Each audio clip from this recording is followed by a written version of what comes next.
Hi viewers, మనం వచ్చేసి గ్రంథాలయాలు అనేటువంటిది 6వ తరగతి నుంచి 10వ తరగతి వరకు వ్యాసం అనేటువంటిది తెలుసుకుందాము. ఇక్కడ వచ్చేసి తరతరాల విజ్ఞాన సంపదను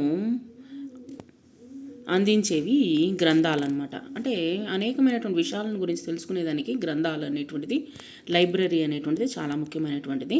అటువంటి గ్రంథాలయాలు గల నివాసాన్ని ఏమంటామంటే లైబ్రరీ, గ్రంథాలయము అని అంటాము.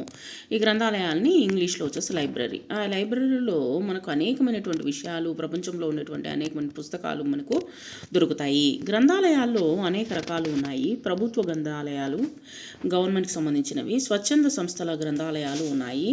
గ్రంథాలయాల వల్ల చాలా లాభాలు ఉన్నాయన్నమాట. వాటి వల్ల ఏంటి లాభము అంటే, గ్రంథాలయములో వెళ్ళి మనము పుస్తక పఠనం వలన, గ్రంథ పఠనం వలన, అంటే పుస్తకాన్ని చదవడం వలన విజ్ఞానము, తెలివితేటలు, వినోదాలు కలుగుతాయి, సంతోషాన్ని ఇస్తాయి. అక్కడ లభించేటువంటి వార, దిన, పక్ష, మాస పత్రికలను, అంటే ప్రతిరోజు వచ్చేటువంటి పత్రికలు, వారానికి వచ్చేటువంటి పత్రికలు, 15 రోజులకు ఒకసారి పక్ష అంటే 15 రోజులకు ఒకసారి పత్రికలు, మాస పత్రికలు అంటే నెలకు ఒకసారి వచ్చేటువంటి పత్రికలు వచ్చేసి చదివి రాజకీయ, సాహిత్య, క్రీడా రంగానికి సంబంధించినటువంటి విషయాలు తెలుసుకోవచ్చు.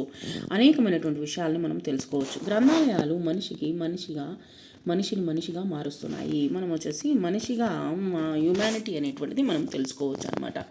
ప్రతి ఒక్కరికి ఈ యొక్క గ్రంథాలయాలు అనేటువంటిది ఉపయోగపడతాయి. దేశ అభ్యుదయానికి, సమాజ వికాసానికి మూల స్తంభాలు గ్రంథాలయాలు. సో ప్రపంచంలో గొప్ప గొప్ప గ్రంథాలయాలు ఉన్నాయి. ఎలాంటివి ఎక్కడ ఉన్నాయి అంటే, అమెరికాలో వచ్చేసి కాంగ్రెస్ లైబ్రరీ ఉంది, రోమ్ నగరంలోని వాటికన్ లైబ్రరీ మొదలైనవి ప్రపంచంలో పేరు పొందినవి. మన చెన్నైలోను కన్నెమర గ్రంథాలయము, తంజావూరులోని సరస్వతి మహల్, హైదరాబాద్లోని శ్రీకృష్ణదేవరాయలు భాషా నిలయము, తర్వాత వచ్చేసి ఇక్కడ